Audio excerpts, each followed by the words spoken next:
Good morning dear students. आज हम सबसे पहले रिवीजन करेंगे एमसीक्यू क्वेश्चंस। एमसीक्यू क्वेश्चंस के लिए जो इम्पोर्टेंट लेसन है, फर्स्ट है सुजान भगत। सुजान भगत में से जो बुक में क्वेश्चन है वो तो हैं ही, इसके अलावा क्या आ सकते हैं। पहले तो है कि किसान, सीधे साधे किसान, धन आते ही किस ओर झुकते हैं, धर्म और कीर्ति की ओर। और सुजान ने गांव में क्या बनाया, एक पक्का कुआं। सुजान की पत्नी का नाम बुलाकी, बड़े बेटे का नाम भोला, छोटे बेटे का नाम शंकर। और सुजान ने गांव में चौपाल बनाया था ना लोगों के रहने के लिए, तो कानून गो इलाके में आते तो किसके चौपाल में ठहरते थे, सुजान महतो के। और सुजान ने दिन रात मेहनत की थी, अपने फिर से 5 मन के बदले 10 मन बीघा फसल हुई थी और भाट भिक्षुक फिर से आने लगे थे। तो सुजान के द्वार पर कौन चिल्लाता रहता था, भिक्षुक।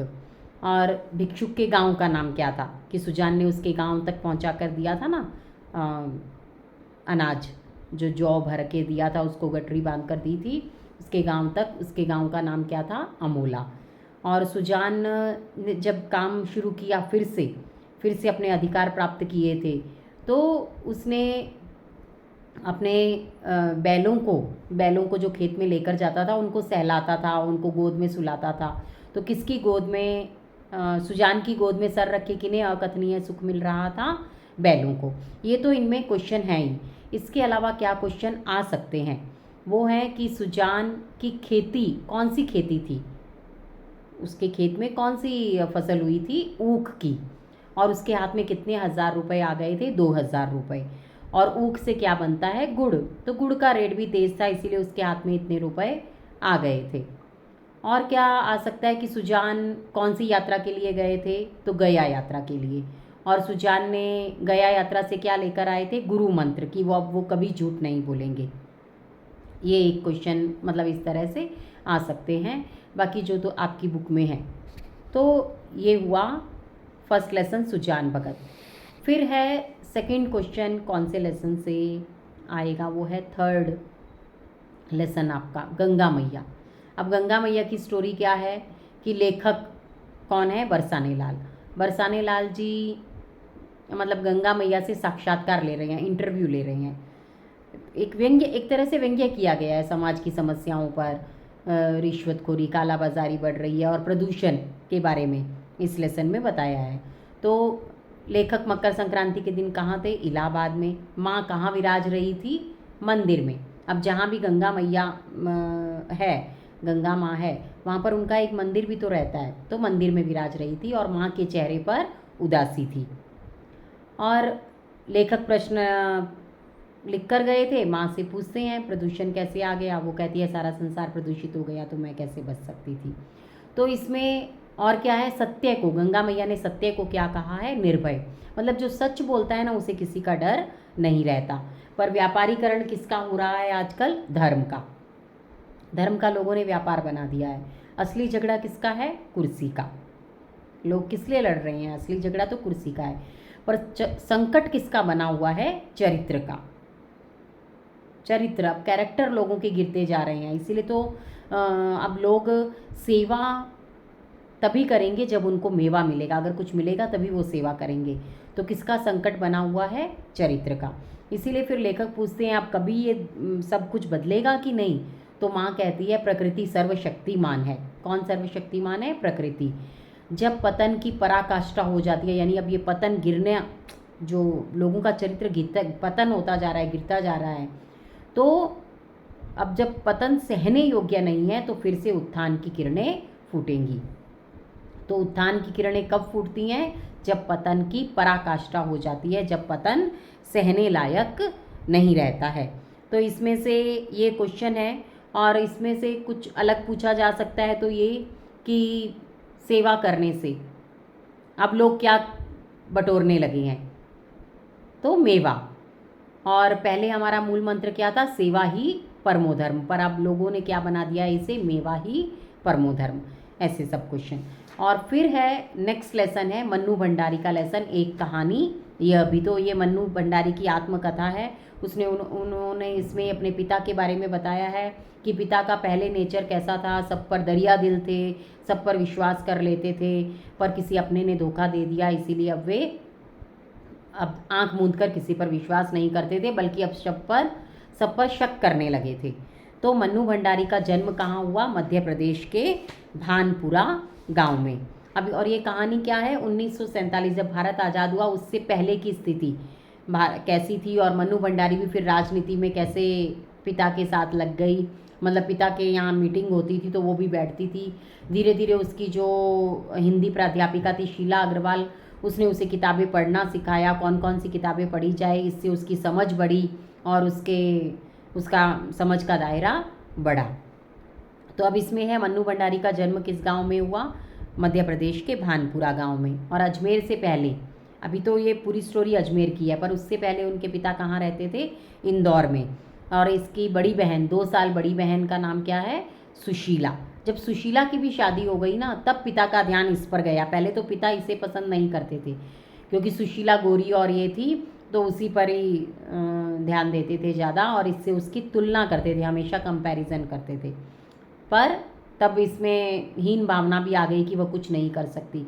पर बाद में जब उनकी शादी हो गई दोनों बहनों की भी, और 2 भाई बाहर चले गए पढ़ने के लिए, तो पिता का ध्यान इस पर गया और पिता ने कहा मन्नू को रसोई घर से दूर रहने को कहा। मतलब माँ को कहा मन्नू को रसोई घर से दूर रखो, क्योंकि वो रसोई घर को क्या मानते थे? भटियार खाना, यानी सारी एबिलिटी अपनी भट्टी में डाल देना, ऐसा वे कहते थे।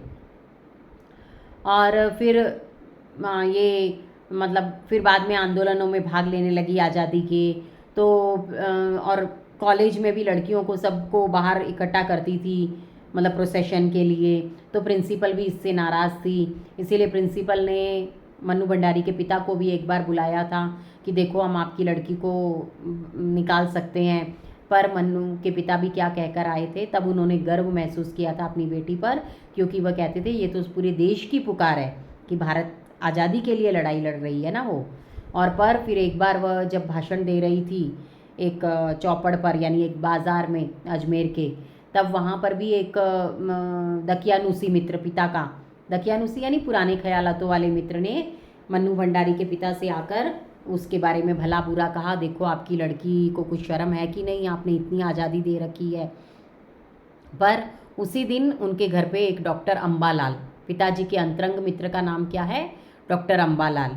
तो वो आए और उन्होंने मन्नू भंडारी की बहुत तारीफ़ की। तो पिता फिर से जो दकियानूसी मित्र ने उन्हें गुस्सा दिलाया था ना, उनका गुस्सा शांत हो गया और वे अपनी बेटी पर गर्व करने लगे, क्योंकि अम्बालाल जी कहकर गए थे अरे आपकी बेटी तो कितना अच्छा भाषण दे रही थी, आपको भी सुनना था।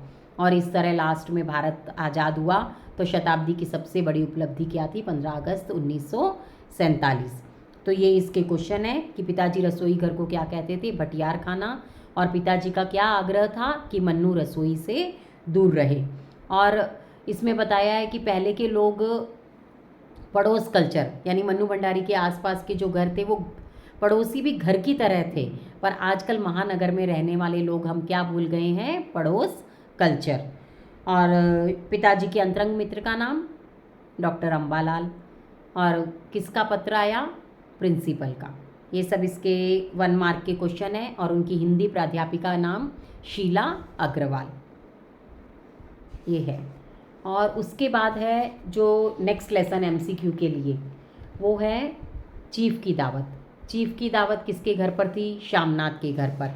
अब इसमें क्या है, श्यामनाथ के घर पर चीफ आ रहे हैं और चीफ की बड़ी तैयारियां चल रही है, पर बेटे के सामने क्या मुसीबत आ गई? अगर माँ चीफ से मिलेगी और वो गांव की है तो क्या होगा? कहीं ख़राब ना हो जाए सब मामला, क्योंकि अगर वो चीफ को खुश करने के लिए क्यों उसने बुलाया था कि ताकि उसकी नौकरी में तरक्की हो। तो चीफ की दावत किसके घर पर थी? श्यामनाथ के घर पर। श्यामनाथ की पत्नी ने माँ को कहाँ भेजने के लिए कहा?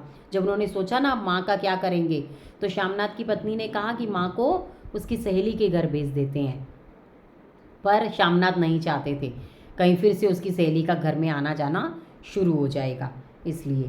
पर श्यामनाथ फिर माँ को वहीं बैठते हैं, वहीं पर बैठो घर में, और क्या कहते हैं? सफ़ेद सलवार कमीज़ पहनना। और माँ के सब जेवर भी किस में बिक गए थे? बेटे की पढ़ाई में। और माँ क्या टाल नहीं सकती थी अपने बेटे की बात, मतलब बेटा जो कहता था वो अपनी उसको ना नहीं कह सकती थी। और वहाँ जब चीफ की पत्नी और सब आए थे तो मेम साहब उसे, चीफ की पत्नी मतलब मेम साहब, तो उन्हें क्या पसंद आए थे, सोफ़ा कवर, कमरे के डिज़ाइन, कमरे की सजावट, पर्दे सब पसंद आए थे। और सभी देसी स्त्रियों की आराधना का केंद्र भी कौन बनी हुई थी, चीफ की पत्नी। और माँ क्या गाने लगी थी, चीफ तो माँ से मिलकर बहुत खुश हुए थे और माँ को कहा कि अच्छा आप गाँव के हो तो मुझे सुनाओ कोई गीत। तो फिर वह गाने लगी थी माँ पुराने विवाह का गीत। और किसने पार्टी में नया रंग भर दिया था, चीफ श्यामनाथ की माँ ने। और चीफ साहब को फिर उन्होंने वहाँ पर क्या बनता है वो भी दिखाया था, फुलकारी। फुलकारी यानी एक तरह की एम्ब्रॉयडरी होती है पंजाब की। तो चीफ ने कहा था यहाँ पर क्या खास है, तो उन्होंने फुलकारी दिखाई थी, तो चीफ को वो फुलकारी पसंद आई थी। और चीफ श्यामनाथ ने क्या कहा था, माँ बना देगी आपको फुलकारी। और चीफ साहब की खुशामद करने से श्यामनाथ को क्या हो सकता था, नौकरी में तरक्की। और माँ मन ही मन किसके उज्जवल भविष्य की कामना करने लगी थी, अपने बेटे के उज्जवल भविष्य की कामना करनी थी। और नेक्स्ट लेसन है यात्रा जापान की, एमसीक्यू क्वेश्चन के लिए। तो यात्रा जापान की में क्या है, जापान की यात्रा के बारे में बताया है।